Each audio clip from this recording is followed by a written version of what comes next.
You know, AutoZone is great at helping their customers. True. From free battery charging to Loan-A-Tool, they help people get in the zone. I was thinking, what if they also helped us send 4 listeners to the ESPYs? Greeny, that's exactly what they're doing. It's the Mike and Mike experience at the ESPYs presented by AutoZone. Folks just have to listen and watch us from April 20th through May 15th. All the details are at espnradio.com/Mike's ESPY contest. Oh, that's pretty cool. It's called The Zone. AutoZone's going to help you get there. National League Central rivals go head-to-head this weekend when the Pirates face the Cubs at Wrigley. Swing and a miss. He struck him out. The pregame at 3 Eastern, first pitch at 4. Saturday on ESPN Radio and the new ESPN app. This is the Best of Mike and Mike podcast on ESPNRadio.com. The Best of Mike and Mike. Hey, it's Golic. Thanks for checking out the podcast. Here's what we have for you today. A little NBA playoff talk, plus Thabo Sefolosha's comments. Merril Hoge, who would he take at number 1? We get Herm on Jameis and the Wonderlic test. Legs and Stephen A. jump in on the NBA as well. And actor-comedian Kevin James. The Best of Mike and Mike. Happy Wednesday morning to you. Ryan Ruocco in for Greeny alongside Golic here on Mike and Mike, presented by Progressive Insurance. Happy tax day to you, Golic. Oh, my gosh, that's right. Tell me you didn't forget. No, I didn't forget. Yeah, okay, good. Did not forget. Just a little late at this Just point. don't want to know. I just sign my name to things, and I just close my eyes and pray something comes back to me. There is peace in the mental comfort, right? Knowing that I don't want to deal with it. You just tell me where I need to sign. Yeah, just let me know, and hopefully something good comes about it, and don't explain too much to me. That's right. Because, you start to hear the minutia of it all, and your head starts to spin. I try to write things off. Try and write all my food purchases off. I find out you can't. No. I think it's reasonable because your food purchases are part of building your physique for a profession. There you go. Yeah. You could always justify it somehow, some way, but that's got to be interesting. I imagine there's got to be some pretty wild things out there of things that people try and write off. That's right. Can I write this off somehow, some way? But, yeah. What a fun day for everybody, the tax day. It just kind of looms there, yeah. Well, hopefully we can provide you some entertainment that eclipses the hopefully negative aspects of tax day. Yeah, hopefully we'll try and take your mind off the possibilities of you paying what you have to pay. Yeah, maybe you're going to get a gift in the mail. Yeah, that hopefully. Would be great. Hopefully. And your head may also spin equally like Golic does when he's presented tax scenarios, when you hear all the different playoff scenarios that still can be had in the West. But you know what's great about it is there are playoff scenarios, whether it's seeding within the top 8 already, which is less like wow factor. Now we're just looking at who's going to play who, as opposed to, in both conferences we have still someone could be in, someone could be out. So that's the fun of going to that 82nd game, is when all that is riding on the line. Yeah, and you have drama in both conferences here going into the final night of the NBA season. You have the Pacers. They win, they are in. They lose, Nets beat the Magic, they are in. And then in the West, you have Thunder. If they beat the Timberwolves and the Pelicans lose to the Spurs, Thunder get in, Pelicans win, well, then they're in. I thought this was interesting, Golic. If you look at the ESPN Basketball Power Index, they have the Thunder as a 76% chance to beat the Timberwolves. I think you and I would like to up that to 99.9%. That's about as close to 100%er that I can think of. Yeah. It would be one of the most stunning things of people that maybe aren't paying attention to things. That would be one of the more stunning things I'd ever see if OKC lost to Minnesota. 16-win team. Yeah, and they're incentivized to lose this game so that they have the most ping-pong balls. So we don't expect that. Now, the drama was set up even further based on what happened last night. Last night there was only a few games going on, but one of them was the Pacers, who, if they were going to win out, going into last night having 2 games left, they would go as the 8th seed. Mm-hmm. And they would have been on a 7-game winning streak because they had won 5 straight going into last night. Right. Well, not only do they end up getting their win, but they do it in double overtime against Washington and then have to get on a plane and fly to Memphis for the second half of a back-to-back tonight against a Grizzlies team that they can play for seeding a little playing bit. for 5 or 6. That's all. We talked about Houston, what they're playing for, the Clippers, San Antonio. We'll get into it, from 2, 3, 4, or 2, 3, 5, 6, the different spots that they can end up in. Portland has that 4 slot. And for Memphis, so it's only 5 or 6. So, I mean, there's a little less on that. So, because that's what you always wonder, a team that's a little more locked into something, who are they going to play and how are they going to play the game. Right. So we know, obviously, what's on the line for some in this one, for the Pacers in this one. But it all depends. But just like we talk about with San Antonio, what are they going to do? This is a team, as I said, normally guys are sent to the spa, at the end of the year than play. But, it's a team that could still get the second seed. Right. There are some teams that are going to be playing for seeding this evening, and we'll see how motivated they are by that. And then there are others playing for their playoff lives. Last night, Pacers clearly want to go to the postseason. They scrapped and clawed and picked up a double overtime win. Here was George Hill talking about them. Feels good. We're in survival mode, needing every win right now to get in the playoffs. So you got to tip your head to this team that kept fighting after quarter to get the job done. And Golic, we haven't talked about this scenario a lot, but they would go up against Atlanta, the 1 seed. Right. Last year it was the flip. When Atlanta was the 8, gave the Pacers everything they could handle, a 7-game series in the first round. I was talking to Frank Vogel a couple of weeks ago, the Pacers head coach. I said, are your guys still motivated to just get into the playoffs when you've been used to playing for seeding 1 or 2? Right.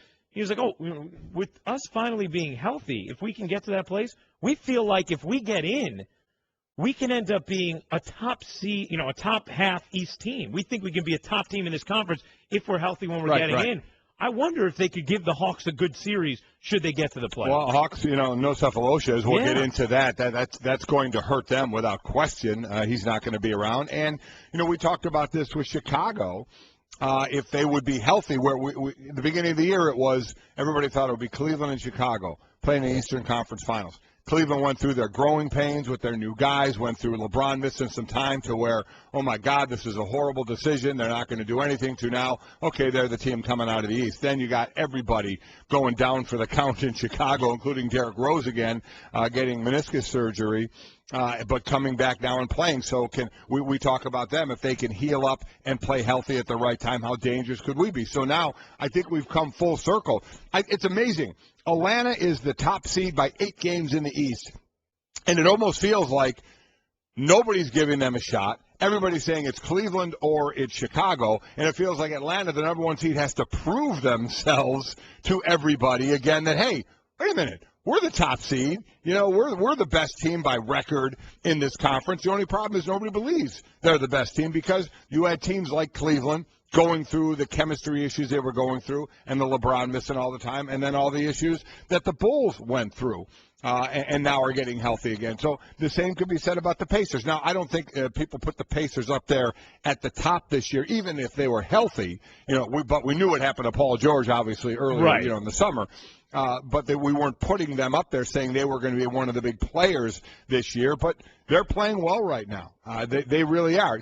Can they beat Atlanta? I don't think people would be stunned. I don't think if they won that series now that they healed up and get their guy back and Atlanta has a guy out. So, and I don't think it would be that. Would we be coming in after that series was over and saying, oh, my God, one of the biggest upsets of all time? No, we wouldn't. We probably wouldn't. We wouldn't. We'd say certainly an upset by the seasons, but there have been a lot of injuries this year. We were talking about the same thing with Oklahoma City. If Kevin Durant was able to come back and they got into the playoffs at the A seed, they wouldn't really be an A seed. So is that what are people saying that about the Pacers? They wouldn't really be an A seed? And, oh, by the way, they're not even in yet. Right. No. They're not even in yet. We're sitting there saying all this, and all the Nets fans are going, whoa, wait a minute. Wait a minute. We still got a shot to get in this thing. And the Nets, if they beat the Magic and the Pacers lose their game, then, yeah, it will be Brooklyn who goes on. And the Nets were handled pretty easily by Atlanta all season long. And the Pacers don't have an easy task. To go play on the second half of a back-to-back in Memphis after having played a double overtime game. I'll be real interested in how Memphis plays this. Yeah. Knowing that they're the 5 or the 6. How are they going to play this one? And I think if you're Atlanta, I would imagine, you sit there and nobody ever says this publicly. It's just what we do about matchup. Atlanta would be hoping, I would imagine, that the Nets get into the playoffs and take that A slot over the Pacers. I would think that is 100% correct. Yeah. And by the way, a lot of these games tonight can be heard on our properties. Pacers-Grizzlies will be on ESPN, 9:30 Eastern. You can watch that one. The Spurs-Pelicans game will be on ESPN Radio at 7 Eastern tonight. Here are the scenarios. Well, Oklahoma City and Minnesota be on local television anywhere? Or they're just going to kind of play that one? Yeah, I think they'll play it and then let us know how many the Thunder won by. We're going to show it in tape delay. Yeah, that's right. Exactly. Russell Westbrook still moves really fast in tape delay, though. You'll be amazed. So tonight, you know the scenarios now when it comes to the 8 seed. We set that up for you, right? Here's the seeding scenarios. Chicago is the 3 if the Bulls win or the Raptors lose. Toronto becomes the 3 if they win and the Bulls lose. That changes up their matchup, obviously. In the West, things are crazy, and I think every matchup that can be concocted ends up a fun one just because those teams are so evenly balanced in that conference. Spurs win, they are the 2, but they could still be the 3, 5, or 6. Clippers are the 2 if the Spurs and Rockets both lose. Clippers are the 3 if the Spurs or Rockets win. I mean, all right, I stopped listening. I mean, it's as confusing as tax day, isn't it? It really is. Anything when we're looking at these scenarios, anything that gets to 2 lines, I stop reading and say, you know what?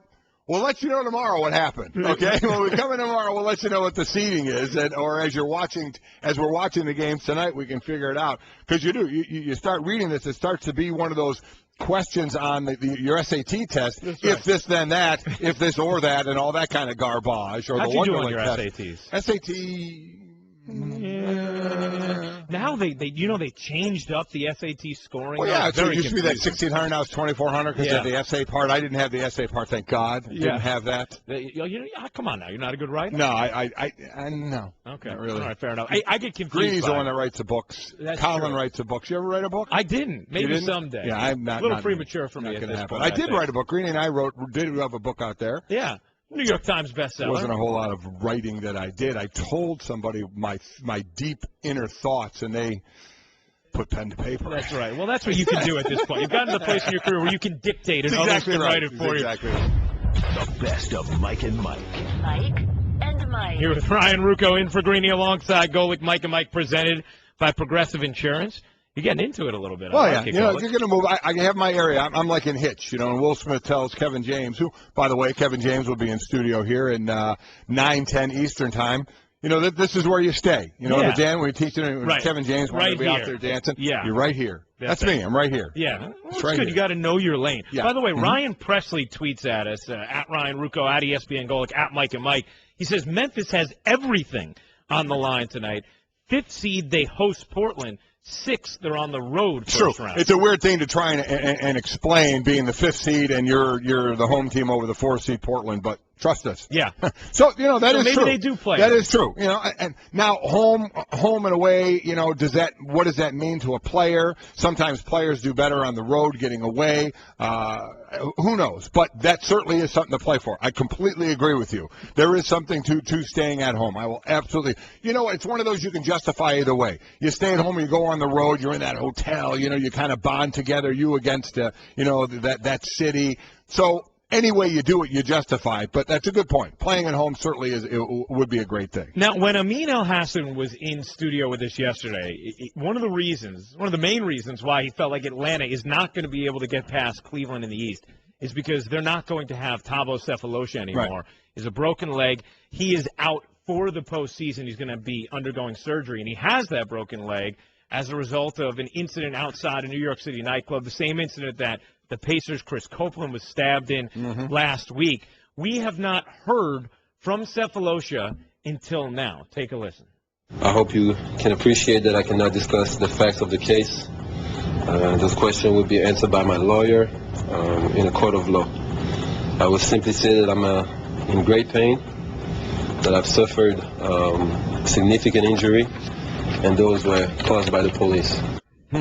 So, there's great pain and injury, but that last line, says an awful lot when he says it was caused by the police.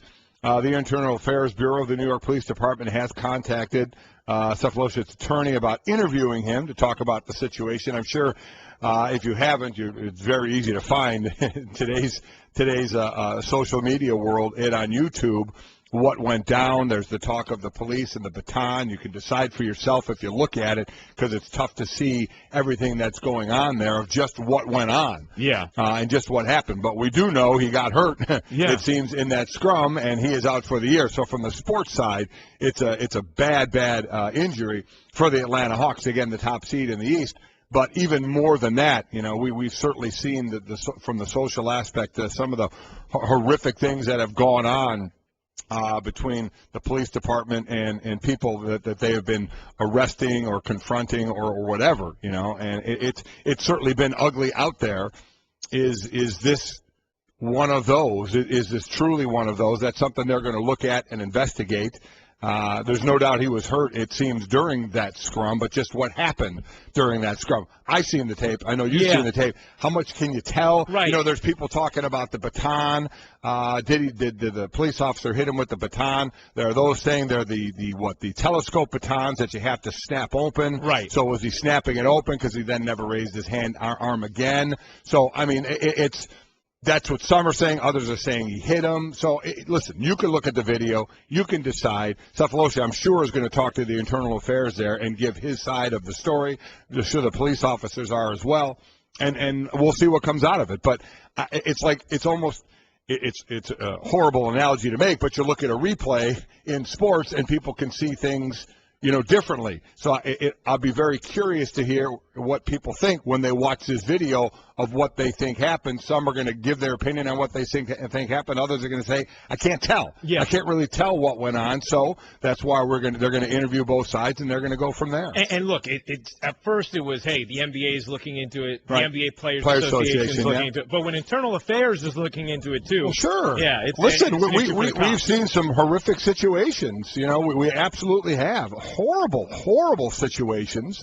That police officers have put themselves in, certainly at times, and in some cases you don't see any ramifications. That we've certainly seen plenty of uproar around the country over that. In times it was considered justified, and other times it won't be. And we know some of the current ones it doesn't seem will be at all. So it kind of ties in with what's been going on, and you've had NBA players. Well, why don't we let Stephen A. Smith talk about how it ties in with the other NBA players? Their message is, what on earth do you think we're going to do if we find out indeed that one of our own was physically harmed by the police because of an excessive use of force? Obviously, they don't want to take an irresponsible position by engaging in accusations of police brutality and things of that nature, but this is something that is alarming.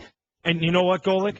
This is at a time when what Stephen A. says resonates for two reasons. One, there's an incredible amount of tension right now between the police and just the public because of these movements. Last night on the Brooklyn Bridge, you had more than 35 arrests in a protest during, causing major traffic jams because of what happened in Charleston. Right. And also, what Stephen A. just said resonates because what we've seen from this particular generation of NBA players is they are willing to act socially and to show for different movements and what they believe in. So Stephen A. is right. They're not going to be irresponsible with what went on and jump to conclusions. But if they find out that, Thabo Sefolosha suffered that injury because of wrongdoing, now it's not just random pedestrians protesting. Now it could be a uniformed body that has a voice that would be making some We've seen it. We've seen the Rams players. We've seen the Heat players with the hoodies with Trayvon Martin. We've seen Ram players. We've seen other players. You're right. Your general term is correct. We've seen the younger generation be socially active, and as long as you said as well, you don't do anything too hasty. You make sure you know the facts of what's going on, and then they don't have a problem.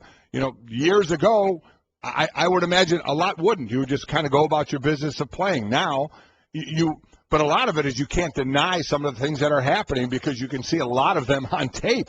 And when you see that, a lot of times the tape doesn't lie, and then you don't like the result of not what happened on the tape, but the result because of what happened on the tape. You don't get the result. The public doesn't get the result they want against the police department sometimes, and then you get some sort of, confrontations, or you get socially players doing what they're doing with the hoodies or with the shirts or walking in unison or whatever they're going to do. You're right. They're not shy about doing that. And what you just brought up is a great point, the videotape. Because in this case, the videotape does not act like a smoking gun the way it has in so many other recent cases we've seen. In this case, the videotape, I'm sure, is going to be used as some sort of evidence as they investigate this. But for us, the consuming public, you don't look at the videotape and feel like you know what happened. The only thing you can definitively see is Thabo Sefolosha being pulled away by multiple cops trying to arrest him and him resisting in some form. But as far as the nightstick goes, you don't know, is it just being pulled out in telescope form, as you said, from short to long, so it can be used. You don't really know if it's used and if it is swung, whether or not it hits Thabo Sefolosha. So the videotape isn't going to be as much an instigator to public reaction as it is in other cases because it's not as clear. What there were is clearly somebody was taking the video, and clearly it was outside of a nightclub that was closing, so there were other people around. So you're going to get plenty of officers there who are going to say what happened. Obviously, Sefolosha is going to talk about what happened, and then there are going to be witnesses as well talking about what happened to try and pick apart what they saw that maybe we couldn't see as clear in the video. So it will be interesting, the players' then reaction to it from this. So listen, it's been horrific nationally. We know that for a while now with what we've seen, some of the confrontations that we've had out there. It's been awful. Let's not kid ourselves. It's been awful. So we'll see where this one leads. You're right. You can't see as clearly on this what may have gone on, but there were plenty of people there, it seems, to kind of give their interpretation of what they saw, and we'll see where it goes. The best of Mike and Mike. Last night, the Pacers, a double overtime win, setting up a scenario where they win. They are in tonight against Memphis. That game, 9:30 on ESPN. They lose, and the Nets win, and it'll be Brooklyn who's the 8th seed in the Eastern Conference. Meanwhile, in the West, the Thunder need a Pelicans loss against the Spurs and an Oklahoma City win against Minnesota, and that's how they get in. Otherwise, New Orleans will be the 8th seed, and there are plenty of seeding scenarios as well. SportsCenter brought to you by the National Academy of Sports Medicine. Become a certified personal trainer with the National Academy of Sports Medicine, and if you don't land a job as a personal trainer within 60 days, they'll give you your money back, guaranteed. Get a free trial of the online program at myusatrainer.com/Mike. Restrictions apply. See myusatrainer.com/Mike for details. Golic, we're just talking about Johnny Manziel, and Jeremy Fowler gave us some interesting perspective on that situation. We had Adam Schefter in here yesterday talking about the possibility, would Cleveland maybe try and trade up and get a quarterback as well? They have 12 and 19. They could package to move up and draft a quarterback. The one team, the person who I don't think has gotten enough blame for what's gone on with Johnny Manziel is the Cleveland Browns. They themselves, first of all, they are the ones who drafted him in the first round. As you were just pointing out, you wouldn't have even done that. And then the second they drafted him, they acted like he was an unwanted person in the area, like he was trespassing on Browns territory. They did not create any kind of atmosphere that was welcoming. The moment after he was drafted, we were immediately hearing, hey, this isn't Hollywood. Well, that's just that. To me, they set things off on an awful footing right from go. Yeah, it's a good point. They were criticized a lot for the handling of that part of it, of were not letting him talk to the media. They were kind of manipulating that. Only some of the local writers, not the national writers. Listen, at the time, they felt it was the right thing to do. So I'll give them that. As a new head coach, new regime there, you think you're doing it. You get to do things your way. And they felt that was the right way. This is the guy we wanted, and then say, okay, you're the guy we want, but this is pro football, not Hollywood. It does seem like, well, wait a minute, you know who you drafted. Right, you just got him. Are you waiting for the switch to flip all of a sudden, and we're not going to be in Vegas anymore, or just because now you got drafted by a professional team? So I'm with you. Look, at this point, it looks like it's going to be a bad pick, but we're 7 games in, so even I, who would not have taken him in nowhere near the first round, am still saying, okay, let's see. I don't think the prognosis is good, but let's see. And he won't be the first quarterback taken in the first round to not succeed either. So, unfortunately, it's another one. We've seen plenty of hits and misses in the first round, and this could be another one, obviously compounded by him admitting he didn't take it as seriously, him putting himself into rehab to try and straighten out his life, which is a positive thing, obviously, and hopefully it works out well for him from his life standpoint. But he's got a lot of work to do. A lot of work to do on the field, and maybe even more work to do in that locker room. And so it remains to be seen whether or not you're going to have the Browns trading up trying to grab a quarterback. What we know as of now is Tampa Bay has the first pick in the draft. Now, yesterday we heard Jaws talking about thinking Mariota was a better fit for the Bucs because of their offensive line, something you vehemently disagree with, Golic. And then we have a new development from SportsCenter yesterday. Listen to Merril Hoge and who he thinks the Bucs should take number one. Those guys are going to help Tampa a heck of a lot more. And these two guys they got going. I would tell you. Gracious. Really? You tell this. You would tell them to take a Gurley over a quarterback. Let me tell you, if I'm sitting in Tampa, we would take a Gurley, a Shane Ray, or a Dante Fowler over those two quarterbacks in a heartbeat. I like the Dante Fowler pick. I don't like the running back. We would have a better team. Merril Hoge was pretty adamant, too, yesterday, and you heard a snippet of it there, that he would take Todd Gurley. Yeah. He said Todd Gurley. He did say a couple of the pass rushers, too, so I'll give him that. We've certainly seen pass rushers go number one. Merrill doesn't think a lot of the quarterbacks, of these two quarterbacks. He thinks I think the term he used was just guys. And listen, this is what we do now. We watch our tape. Well, we watch the season, and we see them play live. Then we watch tape, and, you watch as much of the pro day shows as you want, and you glean from our insiders what goes on the individual meetings with the teams of how smart they are. Now we're finding out the Wonderlic scores of both Mariota and Jameis Winston, both of them extremely good from a quarterback standpoint. But then you make your decision. Jaws just said he'd take Mariota. He likes Mariota on the field, but he bases it some on the O-line and the system. I disagree. I disagreed with Merril Hoge. He thought Alex Smith should be number one years ago, and I said Aaron Rodgers should be number one years ago. And listen, you disagree. That's what happens in this. You watch. We can watch the same person and see different things. Now, taking a running back number one it's just not going to happen. The running back value, we saw it. We've seen the running back value in this offseason. What happened? LaShawn McCoy a couple of years ago was leading the league in rushing. Last year he still has 1,300 yards, but he's 12 million or so on the cap, so they want to get rid of him because it's not as valuable in a Chip Kelly offense, or he feels he can fill that with less money somehow somewhere else. DeMarco Murray, while he gets a nice deal, his own team where he leads the league in rushing can't find a way to fit him in to come back to their team because they feel the offensive line may be more important and they can get a running back to run behind him. I love Todd Gurley. Todd Gurley, if he comes back from his knee injury, to me is clearing away the top running back in this draft. Not number one.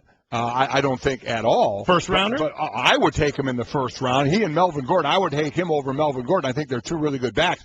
But you have the knee situation that you have to make sure of with Gurley. But I think he's a fantastic back. But number one, no, that's not a chance. And not when you're in need of a quarterback as well as Tampa Bay is and have the option to take Jameis Winston. Guys, when you buy your clothes at DXL, you look good. But you feel like a rock star. So if you want to look and feel like you'll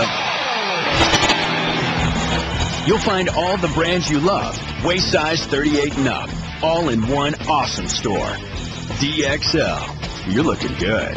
Right now, select dress shirts are just $49.50 each when you buy 2 or more. The best of Mike and Mike. Mike and Mike. Ryan Ruocco in for Greeny today. Herm Edwards in as well for the next half hour. Before we jump to the football, I figured it out. We are in an era of marketing, right? Yes. An era of kind of showy things. Yeah. So for the whole Matt Harvey thing, the guy, that it factor, the Dark Knight, and the whole Batman comparison thing. Yeah. This is the next thing you need to do. What they need to do. When he's pitching a night game, you just get the bat signal up. But it's the Met logo. There you go. So now, when you're around Gotham City and you look up and you see the Met logo, you say, Harvey's pitching. That's a great idea. Mets are playing and Harvey's pitching. You could put it on. Pick a big building in the city, Whether it's the Empire State Building. I don't care what how they shoot up the bat sign, shoot up put one in Queen. Pick a. It's up in the sky. Or up in the sky. Okay. No, you want it up in the sky. Okay. It's like the bat signal is up in the sky.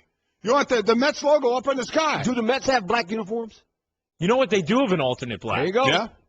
What if you put it over Yankee Stadium? Wear your uniform. It's going to be in the sky. It's going to be in the sky because you know what? Uniforms too. Harvey's pitching. You know what? Do you like my voice like that? How I'm doing that? Yeah. Kind of like that. Harvey's pitching. The Christian Bale. That's it.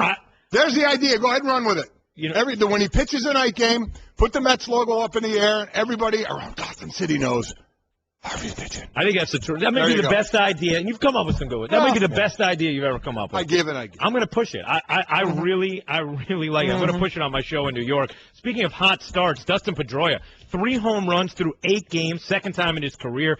Really trying to have a bounce back here and looking good. Going Yard thus far. Going Yard is brought to you by Scott's, the official lawn care company of Major League Baseball. Herm Edwards in studio for his Subway Fresh Take with us.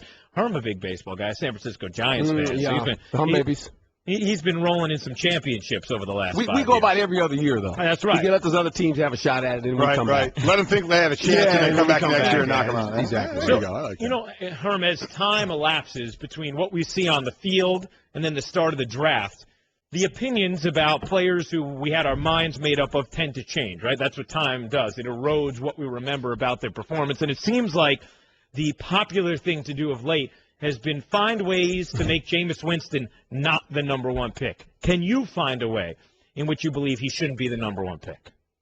No, because I'm going to go on the tape. And this is what happens. Idle time all of a sudden creates this air of, let's say this about this guy, and we're going to talk about this guy. And remember, a lot of things are fly around right now between now and the draft, and you realize that as an organization. What's funny, when you think about it, these players haven't played a game.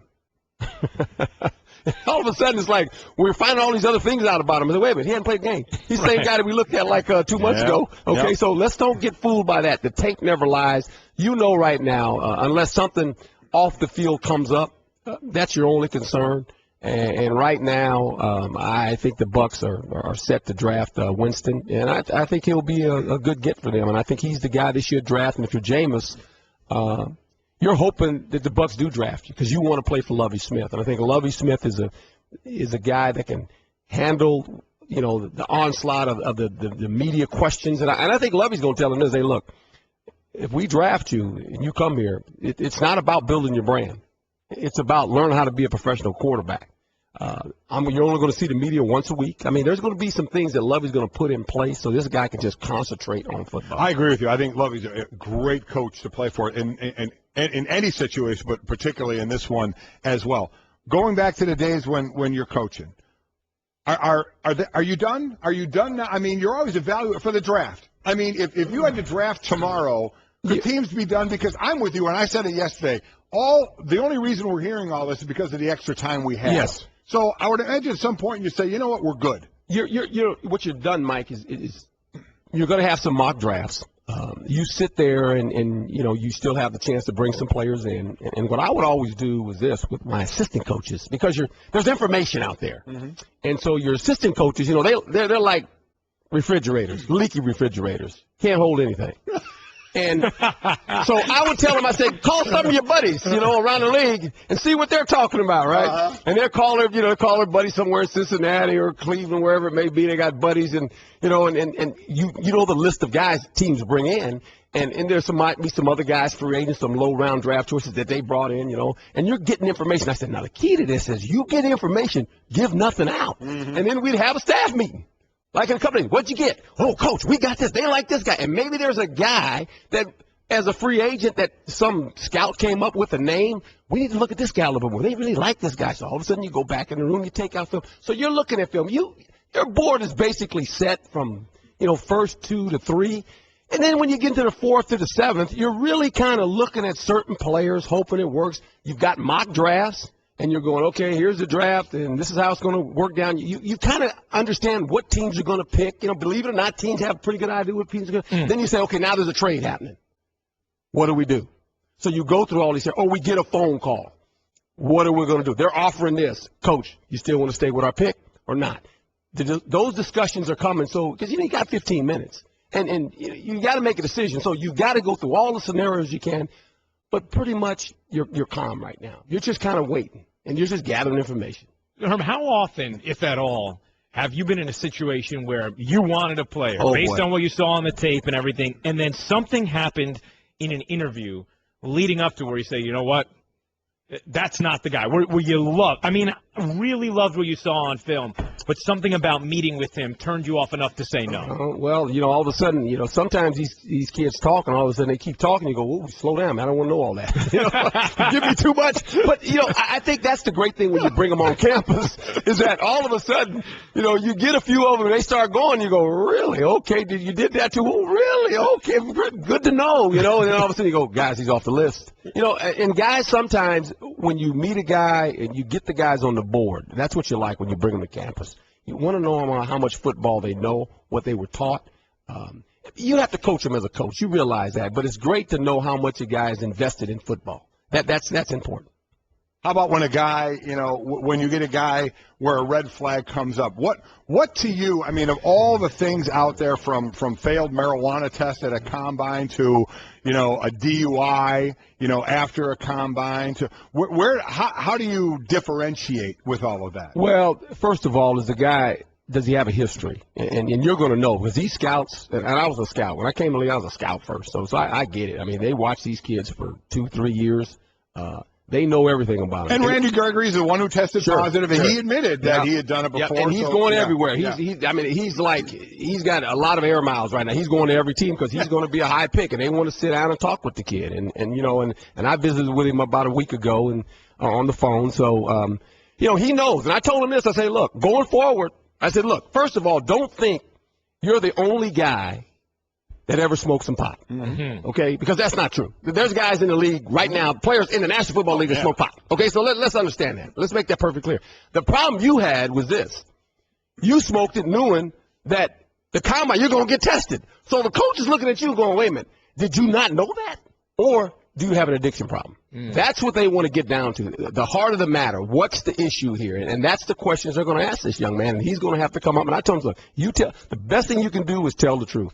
Just tell the truth. Don't be worried about, well, I smoke some marijuana. There's guys in the league that smoke marijuana. Okay? Period. Yeah. I think that's a fair statement. Yeah, that's a fair statement. Yeah. Herm Edwards in studio giving us the Subway Fresh Take. Ryan Ruocco in for Greeny alongside Golic. Herm Edwards in studio here on Mike and Mike. You guys have been tweeting us via the 1-800-Flowers.com Twitter feed. A lot of reaction to Paul Pierce's interview with Jackie McMullen. He had a lot to say about former teammates and even pushing his current players. I thought this was interesting, Herm. The Matt Farrell tweets, it's not just this NBA generation, but this generation in general, too much entitlement for hard work. When Pierce was lamenting that sometimes he feels like Bradley Beal, John Wall, he wonders, do they want to be great? Do they know the work it takes? In your coaching days, and you spanned, a couple of generations there, you could see maybe a progression of athletes. Did you see a difference in the willingness to work, even from when you played to the athletes you were coaching then? Well, a lot of these kids in today's world, there is some entitlement that you have to deal with. Rightly so, because they're special athletes. But I'm still from the old school. I think athletes want to be great. How they get there might not always look like how you feel they should get there. and the work ethic, the time you put in, and a lot of these guys get fooled. They come to the NBA, they come to the NFL, they think my talent alone, and that works for a while. But if you truly want to be great, I always tell players, you need to learn the game.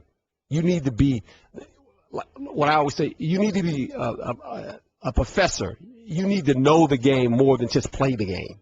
And that's the hard part to connect us a lot of times with young guys. And everybody has their own time of figuring it out. I keep using the freshman in college. You go there and you're away from mom and dad for the first time, and you go crazy a little bit, and then you kind of figure it out.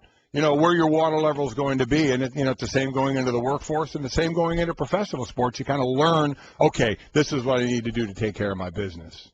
Continues hanging with us. We continue in 10 seconds on Mike and Mike. Herm, we're getting ready for the draft, obviously. Now we're closing in on 2 weeks away.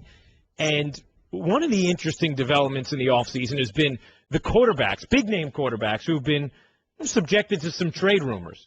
Phillip Rivers, and Drew Brees. We've heard them. Maybe Rivers a little bit more because Rivers more. Brees is under contract there. Right. Rivers, it's kind of like the Kevin Durant situation. He's not committing to them by saying I'm going to stay here, and Phillip Rivers isn't signing an extension. The one difference is there's the franchise tag, which gives the team leverage to say, okay, you're not signing an extension, but you're going to stay here if we want you to stay here at the end of your contract. However, it doesn't sound like he wants to move to L.A.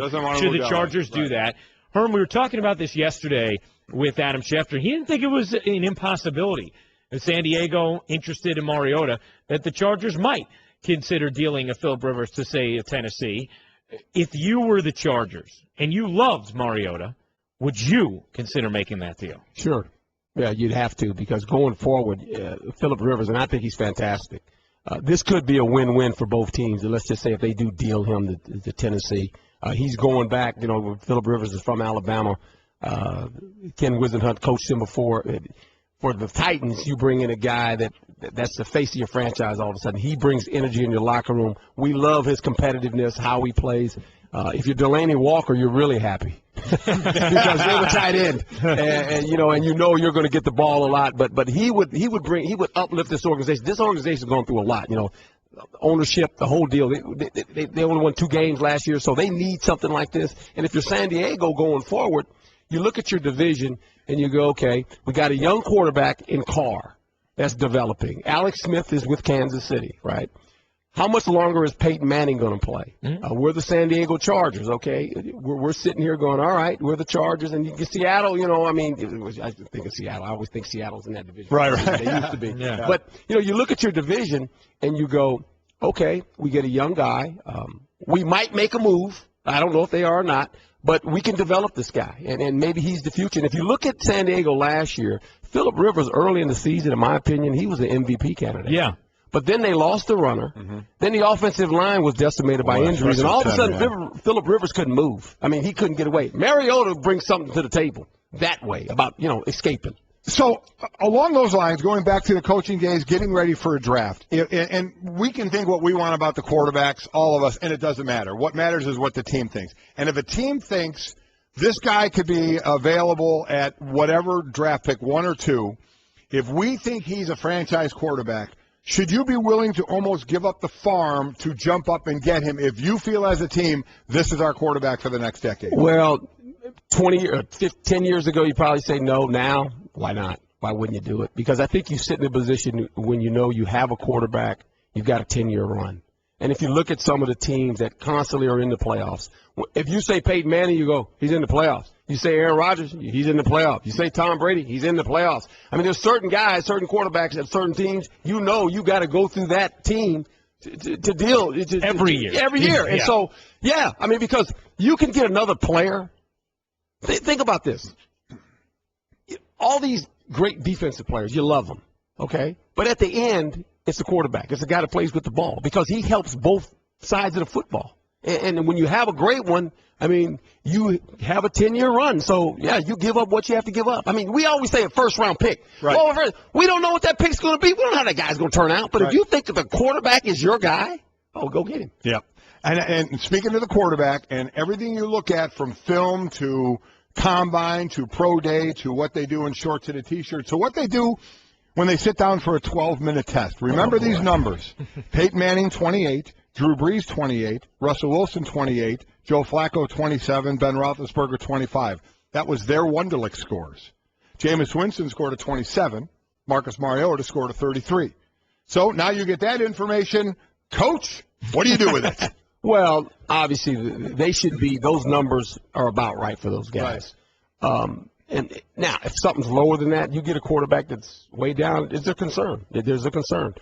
Generally, on the Wonderlic test, the quarterbacks, along with the offensive linemen, are going to score the highest. Now, there's going to be a defensive guy here or there. There might be a linebacker, that scores pretty high, or a safety. But generally, you look at it and you compare it to other positions and other players that have played that position, and you look, okay. Now, some guys score real low. I've had guys, score like 10. Now, you understand what this test is about. It's reading comprehension. And some guys don't comprehend. They don't read as fast. They don't comprehend. That's not their fault. Okay. And I always tell coaches, by the way, look, I'm not asking him to read storybooks. You know, I'm asking this guy to cover that guy. You cover that cat over there. I can cover him. We're good. We like that guy. So I think you have to take it for what it's worth. I mean, there's certain positions you go, well, this guy, okay, how are we going to coach him? You know, that's the whole key. How do you coach some guys? Some guys are visual. Some guys you have to walk through on the grass. So there's different ways of coaching players. You want to make sure you get the best out of them. How much do you like Mariota? I like him. I like his ability to move. He's got a good enough arm. I do think he can conform to a pro offense. I don't think that's going to be a hindrance at all.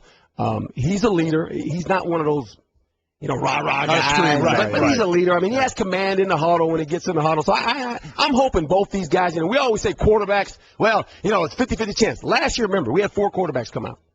Carr played pretty good. Yep. Okay. Bortles played pretty good. Yep. Teddy Bridgewater. Okay. And then Johnny Manziel had his issues. But you look at, out of the 4, 3 of them, we think that are going to be franchise guys. Yeah. It's good for our league. Herm, always appreciate your time. Thanks for being with us. Thank you. The best of Mike and Mike.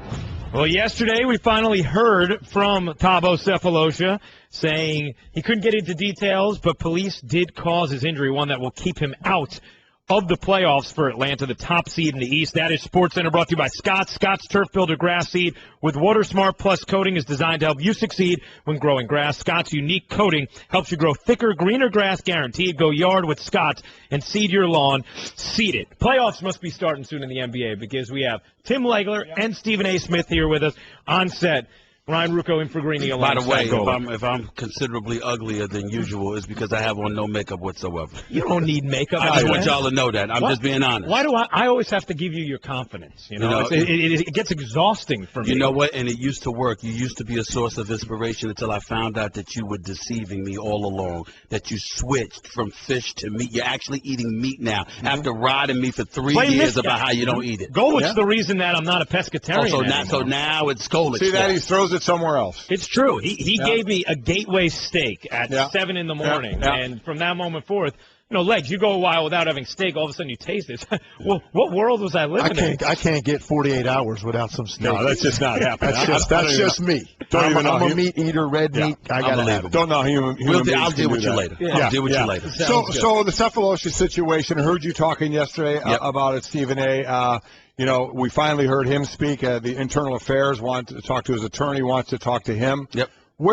Big picture, where do you think this could lead to? Oh, this could lead to some serious issues with the police department. There's no question about that. I mean, when, speaking to several players yesterday, the one thing that resonated with me, which is why I ended up on the 6 o'clock Sports Center to begin with on that issue, is that speaking to several players, they pointed out Trayvon Martin, the whole situation that happened with him in Florida and how you had the Miami Heat players putting on hoodies to bring attention to that particular issue. You got the whole Michael Brown situation in Ferguson, Missouri. You had guys wearing T-shirts, hands up and what have you, whether it would be Derrick Rose, it would be LeBron James, it would be the entire Lakers roster and beyond. And then obviously the situation with Mr. Gardner in Harlem. Right, Eric Garner. With Eric Garner in Harlem and the police officer and how he ended up, essentially being strangled in the eyes of a lot of people in the black community.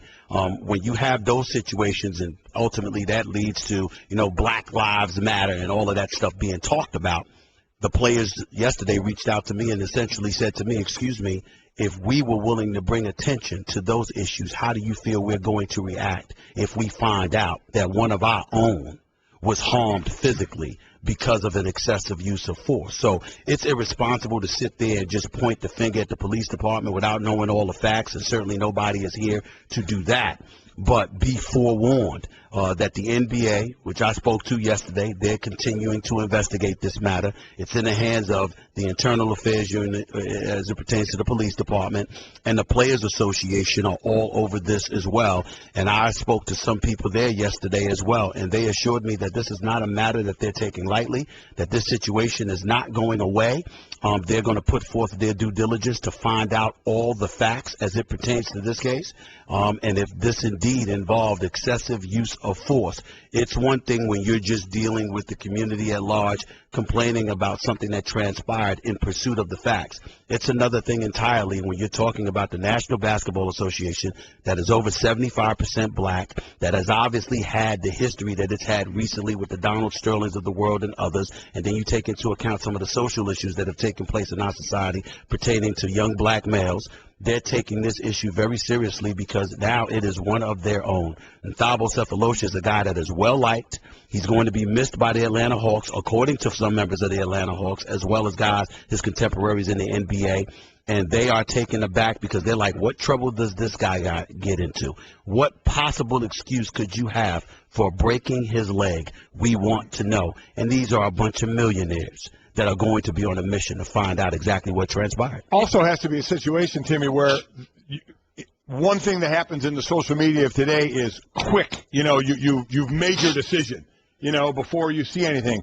And while what Stephen A. and you intimated that as well, that they also need to wait and see where this goes, right? You don't need anybody jumping the gun on this to start to, you know, point fingers right away, right? Don't they need to? You can't. Yeah. I mean, you just can't because just not enough has come out. You see bits and pieces of a video.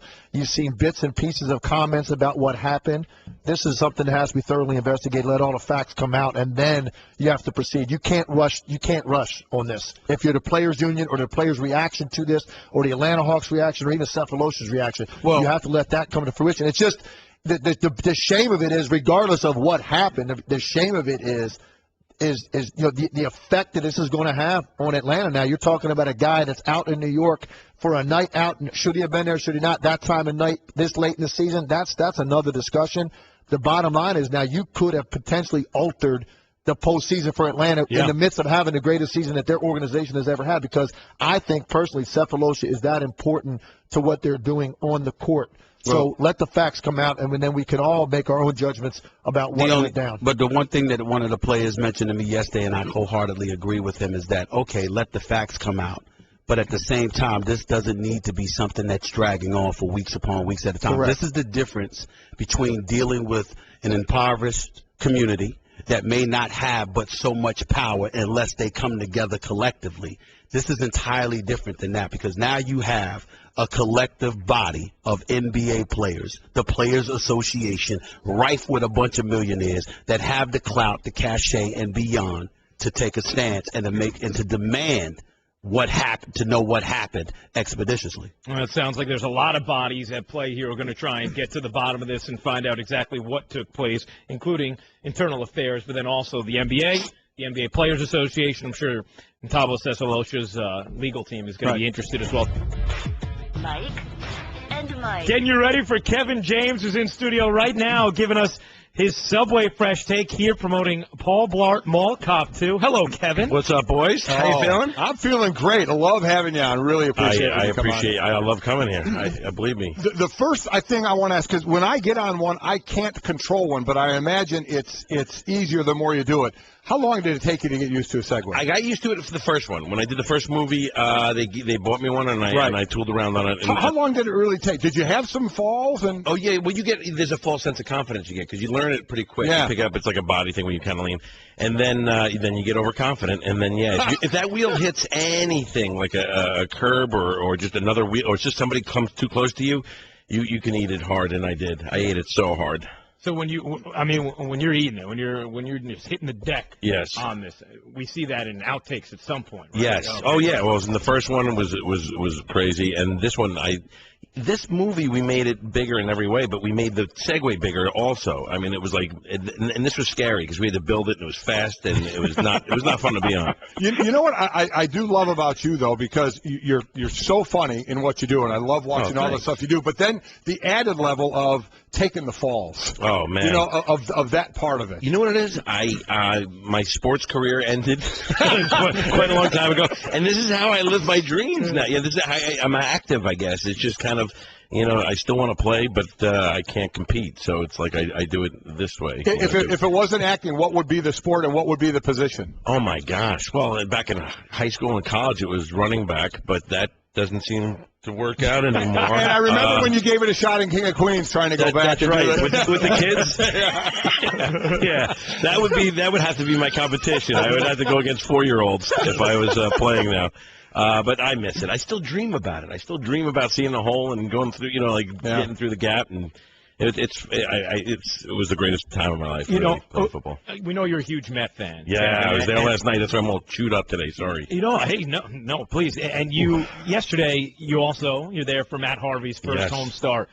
Golic, I thought, had the greatest idea when it comes to Matt Harvey. Here's my idea. Matt Harvey he's got that it factor, right? Yes, I mean, he just got that star, and it's in New York, so, being a star in New York is a cool thing. He's like Broadway Joe. He really is. Here's my thing. He also took the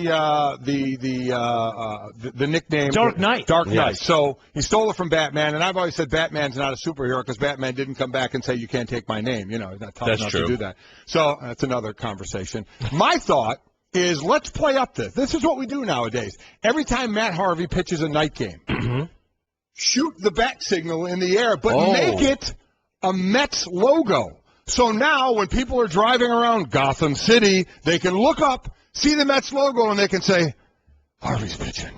I like it. How cool is that? And we all gather. Absolutely. And we all gather. You just come from all over. You stop and you turn the radio on if you're not at the city. game, or you just know now in your mind, Harvey's pitching.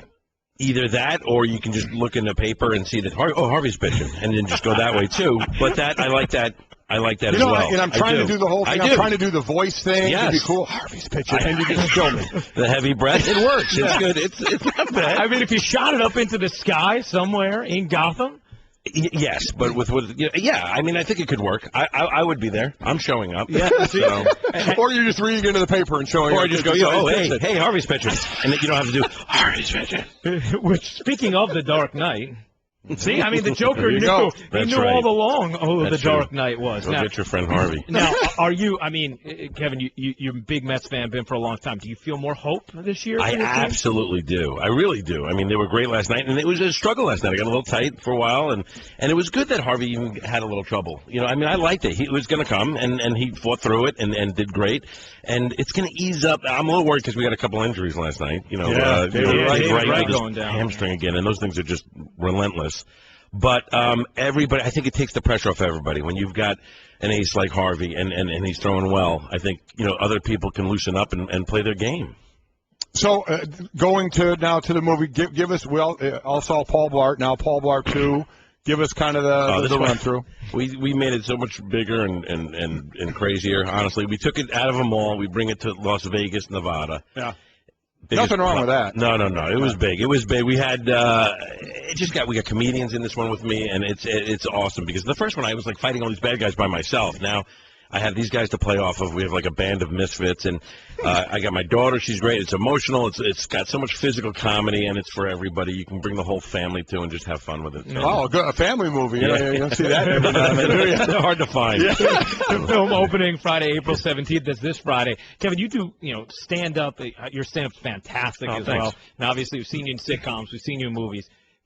The adrenaline, energy, nerves compared to shooting a movie versus stand-up. Is there any comparison when you're on stage doing stand-up? Well, stand-up is great. I enjoy it both, for the reason that first of all, it's immediate. That a reaction from an audience there's nothing like it. You shoot a movie. We shot this movie like over a year ago. It's like that's how it goes. So it's like you have to wait for it to come out. But there is no rush, like also sitting in the back of an audience and watching.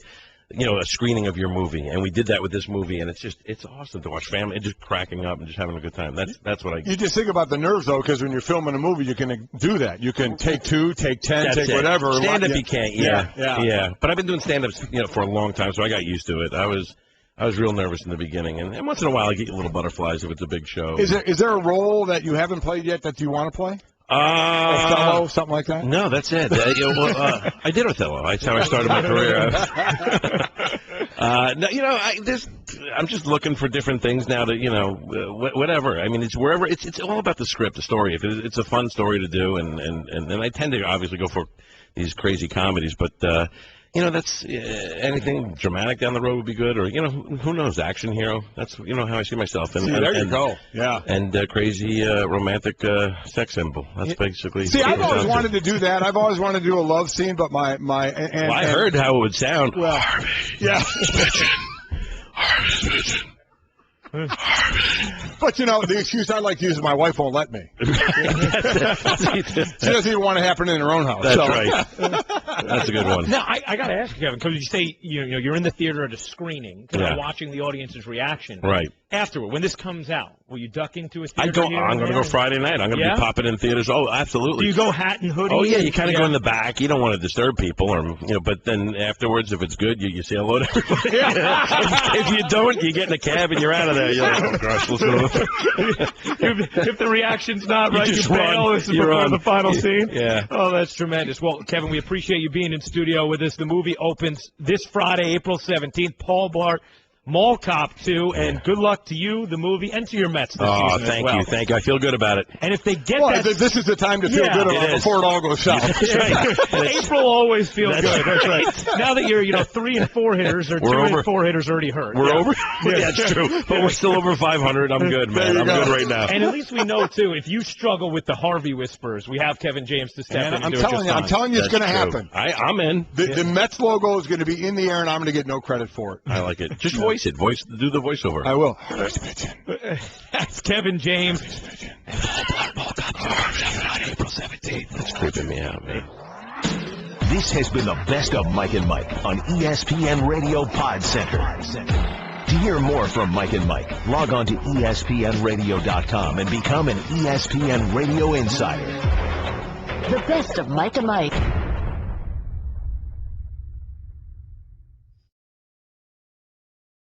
Major League Baseball on ESPN Radio. Last season, the Pirates reached the postseason for the second consecutive season, only to be sent home early after losing the wild card. Will they return for the third straight year? This weekend they face the Cubs, who have plans to make their first postseason berth since 2008. The Cubs and Pirates. The pregame at 3 Eastern, first pitch at 4. Saturday on ESPN Radio and the new ESPN app. Isn't this weather great, Golic? Yeah, it's been a long time since we've had a day like this. Oh, and we're doing it upright. Some Johnsonville brats on the grill, a cold drink in our hands, feet kicked up. This is how to live. Yeah, can you imagine all those people who have to be inside working on a day like this? Yeah, those poor people. Oh, I'm just so glad you found those guys to fill in and take our place on the show today. Wait, what? I thought you were going to get the guest host for today. No, Greeny. I said I was going to get some root beer floats. Well, then who's doing our show right now? Well, that's not good. We better get back to the studio. But Golic, the brats are ready. Oh, man, Johnsonville brats, all that full, juicy flavor that comes from only premium cuts of pork. We could probably enjoy a couple of these before we head back, right? I don't see why not. That static seems to be doing okay, and it's certainly not going anywhere. Then neither are we. Pass me one of those Johnsonville brats. Johnsonville, served with pride since 1945. Find delicious recipes for the grill at johnsonville.com. Two of baseball's best go head-to-head in interleague action when the Tigers head to St. Louis to face the Cardinals. That one is gone. The pregame at 7 Eastern, first pitch at 8, Sunday on ESPN and ESPN Radio.